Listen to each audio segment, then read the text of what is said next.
If countries turn inward and become somewhat more nationalistic, it makes it harder to have a well-functioning global economic system. Instead of their governments being able to think about making the global system work well, they're preoccupied with dealing with a whole range of domestic issues.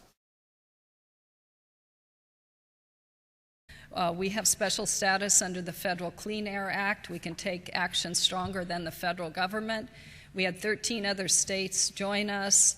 The auto industry sued us in about 22 different courts around the nation.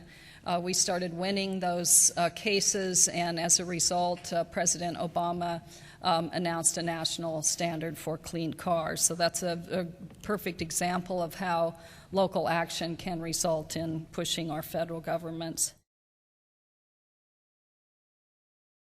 2008 was a year when more food was produced than ever before in history. It was a year when there were more obese people than ever before in history. It was a year when there was more profit made by food companies than ever before in history. And it was also a year where more people went hungry than ever before in history. I feel like you can't hold all of those things simultaneously without realizing that there's a really deep issue that's wrong with the way we move food around this world. Often when we talk about global hunger, we talk about innovation. Particularly, we talk about biotechnology and the need to increase yields.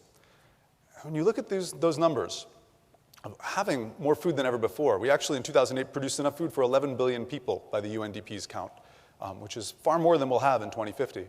When you look at those numbers, you realize that there's not really a food gap as much as there's an equity gap.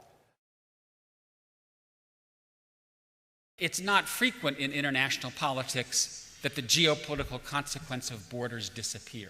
It's not frequent in international politics that countries that live next door to each other become so comfortable with each other that they remove war as a legitimate tool of statecraft. But that's what's happened between the United States and Canada. That's what's happened between France and Germany, a border along which hundreds of thousands of people have died in the 20th century.